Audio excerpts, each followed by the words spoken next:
दोस्तों, अगर युद्ध क्षेत्र में हमें अपनी कमियां पता चल जाए तो युद्ध को जीतना आसान हो जाता है। कुछ ऐसी गलतियां हम लोग कर रहे होते हैं जिसके बारे में हमें पता ही नहीं चलता है, और पता तब चलता है जब एग्जाम में हम लोग जाते हैं और वहां पे हमें प्रॉब्लम्स फेस करनी पड़ती हैं। नमस्कार दोस्तों, मेरा नाम है अमित शर्मा, आप लोगों का जनरल एप्टीट्यूड टेस्ट एजुकेटर। आपका बहुत बहुत स्वागत करता हूं। जितने बच्चे भी यहाँ पर नए देख रहे हैं, चैनल को सब्सक्राइब जरूर कर लीजिएगा फॉर ऑल न्यू क्लासेस। यहाँ पे डेली जो है जीएटी की क्लास सुबह 9 AM पर चलती है, तो सभी बच्चे उसको जरूर ज्वाइन करें। तो यहाँ पे आज मैं बात करने वाला हूँ, आपसे एक छोटा सा डिस्कशन करने वाला हूँ कि कुछ ऐसी गलतियाँ, कुछ ऐसी मिस्टेक्स हम लोग कर रहे होते हैं जो कि आप लोगों को बहुत पीछे ले जाती हैं। तो क्या है वो 3 मिस्टेक्स जो कि मेजरली आप लोग यहाँ पे करते हो। सबसे पहला आप लोग यहाँ पे कर रहे होते हो क्या, अनकम्प्लीट सिलेबस। बहुत सारे बच्चों के हमारे पास में मैसेज आते हैं, बच्चे बोलते हैं कि सर मॉक में स्कोर नहीं इंप्रूव हो रहा। मैं पूछता हूँ बेटा सिलेबस को आपने कितनी बार पढ़ लिया? बोलता सर सिलेबस तो अभी तक नहीं पढ़ा है। बेटा जब तक आप लोग किसी एक रास्ते से जाकर के देखोगे नहीं, तब तक आपको पता ही नहीं चलेगा ना वो रास्ता कहाँ जाता है और कैसे उस रास्ते पे चलना है आप लोगों को। तो सबसे बड़ी गलती जो आप लोग कर रहे होते हो, आप लोग आधा अधूरा सिलेबस पढ़ करके मॉक टेस्ट दे रहे होते हो, या फिर पेपर में भी चले जाते हो इवन, तो वहाँ पे आपको प्रॉब्लम्स फेस करनी पड़ती है। सो मेक श्योर आप लोग इस चीज़ को मेक श्योर करें, एटलीस्ट आप लोग यहाँ पर एक बार तो आप लोग कंप्लीटली पढ़ करके और एक बार उसका रिवीजन करके। अब रिवीजन आप लोग उसका मतलब आप 4 दिन में करते हो, 5 दिन में करते हो, 1 वीक में करते हो, वो डिपेंड करेगा आप किस स्पीड से उसका रिवाइज करते हो। बट एटलीस्ट एक बार तो आप लोगों को प्रॉपर तरीके से पूरे सिलेबस को पढ़ना पड़ेगा। चाहे आप लोग यहाँ पर डोमेन्स की बात करें, चाहे आप लोग यहाँ पर लैंग्वेज की बात करें, चाहे आप यहाँ पर जीएटी की बात करें। तो डोमेन्स तो देखो आपने बोर्ड्स में अगर पढ़ा हुआ होता है तो फिर भी आपको पता है, तो एक बार रिवीजन करने से, एमसीक्यू लगाने से चैप्टर वाइज आपका हो जाएगा।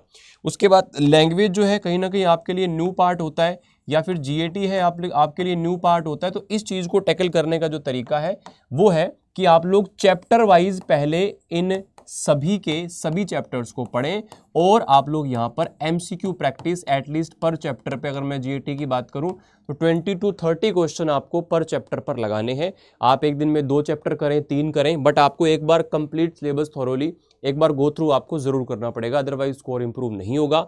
आप लोग जब मॉक टेस्ट दे रहे होते हो तब आपको पता चलता है कि यहाँ पे गलतियां हो रही, तो उस टाइम पे आपको उस चीज़ को सुधारना पड़ेगा। इसके बाद में दूसरा और बहुत ज़्यादा रिस्की जो फैक्टर होता है, आप मल्टीपल रिसोर्सेज का यूज़ कर रहे होते हो। हम यहाँ से भी प्रैक्टिस सेट कर रहे हैं, हम वहाँ से भी कर रहे हैं, हम अमित सर की भी क्लास देख रहे हैं, हम उन सर की भी क्लास देख रहे हैं। सेल्फ स्टडी के लिए टाइम जीरो आपका क्या बन जाता है, सेल्फ स्टडी के लिए टाइम जीरो बन जाता है। भाई आप जब भरते जाओगे माइंड में, उसको जब तक आप सेटल नहीं करोगे तब तक फ़ायदा नहीं होने वाला है। आप बहुत सारी चीज़ें माइंड में भर लोगे, मैं देखता हूँ सर मैं ये इस बुक को भी फॉलो कर लूँ, इसको भी ले लूँ, ये भी ले लूँ, नहीं। एक ही चीज़ को 10 बार पढ़िए, 10 चीज़ को मतलब 10 अलग अलग चीज़ों को पढ़ने से बचिए। समझ रहे हो मेरी बात को? आपको यहाँ पर मल्टीपल रिसोर्सेज को नहीं करना है, आपको सिलेबस कंप्लीट करने के लिए किसी भी एक रिसोर्स का यूज़ करना है। आपके पास में वाईटी क्लासेस आती हैं, आपके पास में पेड क्लासेस आती हैं एप्लीकेशन वाली। आपको लगता है आप स्मार्ट एनफ हैं वाईटी से पढ़ने के लिए, अगर आप लग रहा है कि आप बहुत बेसिक है, आप चीज़ों को नहीं कर सकते, आपने अभी शुरू किया है, टाइम नहीं है सब कुछ देखने करने का, तो उनके लिए पेड क्लासेस होती है। तो दोनों का अपना अलग अलग फायदा है। इवन पेड क्लास वाले बच्चे भी कुछ सेशंस वाईटी के ऐसे होते हैं, जैसे मान लो प्रैक्टिस सेशन आता है मेरा 9 AM पे, तो उसको वो पेड क्लास वाले बच्चे भी देखते हैं, उनकी एक्स्ट्रा प्रैक्टिस वहाँ पर हो रही होती है सेक्शनल टाइप में। तो ये चीज़ आप लोग ज़रूर करें, है ना। आप लोग यहाँ पर सिलेबस को पूरा करें, उसके बाद उसका चैप्टर वाइज रिविजन करें। अब आप एक दिन में 4 चैप्टर करते हो, 2 करते हो, 1 करते हो, वो आप पे डिपेंड करेगा। और यहाँ पर उसके बाद में आप लोग एक ही चीज़ को फॉलो करते हुए चलें। आप लोगों ने एक बार सिलेबस कर लिया ना, तो एक बार अगर आप उसी सिलेबस का रिवीजन कर लोगे तो आपको ज़्यादा फायदा होगा, बजाय इसके कि आप उसी सिलेबस को 2 बार 3 बार अलग अलग जगह से जा करके कर रहे हो। तो ऐसा बिल्कुल भी ना करें, रिसोर्सेज को आप एक जगह से ही फॉलो करें।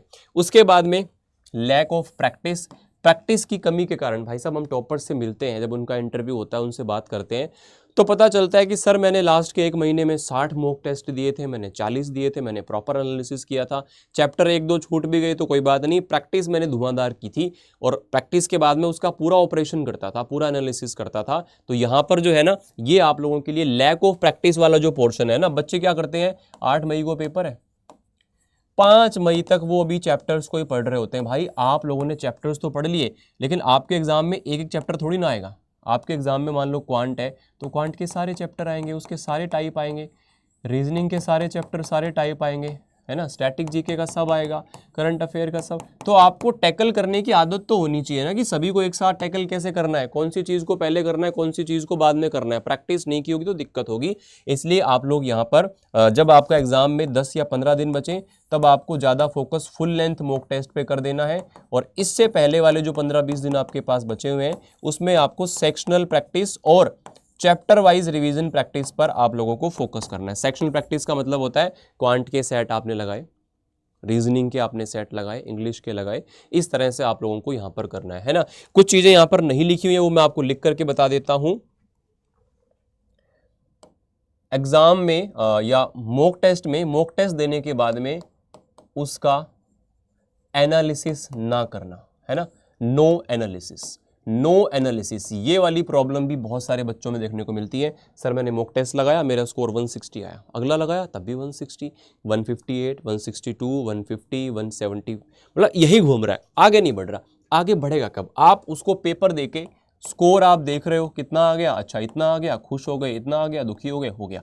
उसके बाद फिर नेक्स्ट मॉक, नेक्स्ट मॉक, तो वो तो यार भेड़ चाल चल रही है ना। फिर उसके अंदर आप जब तक आप अपनी वीकनेस का पता नहीं लगाओगे, यार मान लो आप एक मॉक टेस्ट दे रहे हो, हर चैप्टर में आपका सिंपल इंटरेस्ट का क्वेश्चन, हर टेस्ट में आपका सिंपल इंटरेस्ट का क्वेश्चन गलत हो रहा है, तो इसका मतलब ये समझो ना कि भाई तुम्हारा सिंपल इंटरेस्ट वीक है। एक बार मॉक टेस्ट को रोको और उस चैप्टर को पढ़ो। ऐसे ही आपको बाकी सब्जेक्ट में अपनी वीकनेस पता चल जाए तो उसके ऊपर काम करके अगले मॉक टेस्ट में वो सेम चीज़ गलत नहीं होनी चाहिए। ये मॉक टेस्ट का फायदा होता है, बट यहाँ पर एनालिसिस नहीं होने के कारण ये प्रॉब्लम आप लोगों को सामने आती है, ठीक है ना। आपके पास मैं तो बोलूँगी 30 दिन भी अब नहीं बचे हैं, लगभग 25 दिन का ही समय आपके पास में बचा है, और इस टाइम को आप बेस्ट यूटिलाइज कर सकते हो। आप रिसोर्सेज का यहाँ पर ध्यान रखें, मल्टीपल रिसोर्सेज पे ना जाके एक आध रिसोर्स पे आप ट्रस्ट करें, ठीक है। उसके बाद में आप लोग यहाँ पर जितना आपने पढ़ा हुआ है उसको चैप्टर वाइज रिवाइज करें, बहुत सारी नई चीज़ों की तरफ ना भागें। उसके बाद में आप सेक्शनल टेस्ट पर फोकस करें और लास्ट में जाकर के मॉक टेस्ट पर आप फोकस करें। तो इन सभी टर्म्स, इन सभी चीज़ों का अगर आप पालना करते हो। अब बच्चे बोलते हैं सर चैप्टर पढ़ेंगे तो सर 3 दिन में एक चैप्टर ही पूरा होता है, कैसे करेंगे? रीजनिंग भी पढ़नी है, जीएस भी पढ़ना है, डोमेन भी पढ़ने हैं। तो इसके लिए एक सोल्यूशन मैं आपको बता देता हूँ बेटा। आप लोगों का प्रतिज्ञा 2.0 बैच है, वो जस्ट अभी शुरू हुआ है। इसमें हम आपका एग्जाम से पहले सिलेबस सिर्फ कंप्लीट ही नहीं कराएंगे, बल्कि साथ साथ उनका डीपीपी के थ्रू, प्रैक्टिस शीट्स के थ्रू उसका प्रैक्टिस भी कराएंगे। बैच टेस्ट, वीकली जो बैच टेस्ट है उसके थ्रू आपको चीज़ों का रिवाइज करा दिया जाएगा, और मॉक टेस्ट के थ्रू आप लोगों का फुल लेंथ मॉक टेस्ट भी यहाँ पर मिल जाता है। तो ये आपके लास्ट टाइम की प्रिपरेशन के हिसाब से डिज़ाइंड है। आप अपने रिस्पेक्टिव डोमेन के हिसाब से, आपका साइंस है, कॉमर्स है, आर्ट्स है, जो भी आपका डोमेन है उसके हिसाब से आप इसे चूज़ कर सकते हो। ओनली लैंग्वेज के लिए, ओनली जीएटी के लिए, लैंग्वेज प्लस जीएटी के लिए। तो यहाँ पर दिए गए डिस्काउंट कोड को यूज़ करके इस बैच को आप एनरोल कर सकते हो और अपना 1 साल ड्रॉप लेने से आप बचा सकते हो, अगर आप लास्ट टाइम में थोड़ा सा चीज़ों को सही तरीके से मैनेज कर लें, ठीक है ना। तो ये आप लोगों के सारे जो बैचेज है यहाँ पर अवेलेबल है, और यहाँ पर कोई भी प्रॉब्लम परेशानी आती है तो यहाँ पे मेल आईडी दिया हुआ है, यहाँ पे आप मेल कर सकते हो sharma.amit@adda247.com पर, ठीक है। ये डिस्काउंट कोड आपको दिया हुआ है, इसको यूज़ करके आपको मैक्सिमम डिस्काउंट तो मिलेगा ही, साथ ही साथ आप लोगों को यहाँ पर आपकी जो गाइडेंस है वो भी मिल जाएगी। कैसे एनरोल करना है? adda247 पे जाएंगे, वेब से कर लो, चाहे आप ऐप डाउनलोड कर सकते हो। All courses UG and PG, Hindi वाले CUT यूजी हिंदी मीडियम पे जाएंगे, इंग्लिश मीडियम और बाइलिंगुअल वाले CUT यूजी पर जाएंगे, क्रैश कोर्स पे जाएंगे, व्यू ऑल करके सारे के सारे जो पैटर्न है वो आपको यहाँ पर दिख जाएंगे। प्रतिज्ञा 2.0 है, प्लस वाला है बुक्स वाला, और नॉर्मल वाला उसमें बुक्स नहीं है, ठीक है। ये साइंस डोमेन के, कॉमर्स डोमेन के, ये दोनों आर्ट्स डोमेन के, ये लैंग्वेज जीटी डोमेन के। जैसे लैंग्वेज मेरे को लैंग्वेज प्लस जीएटी के लिए चाहिए विद बुक्स वाला, मैंने ओके किया, बाय नाउ पे क्लिक किया, और यहाँ पे मैंने कूपन कोड लगाया। आपको पता है कूपन कोड आपको यहाँ पर क्या लगा देना है? कूपन कोड आपको लगा देना है Y829।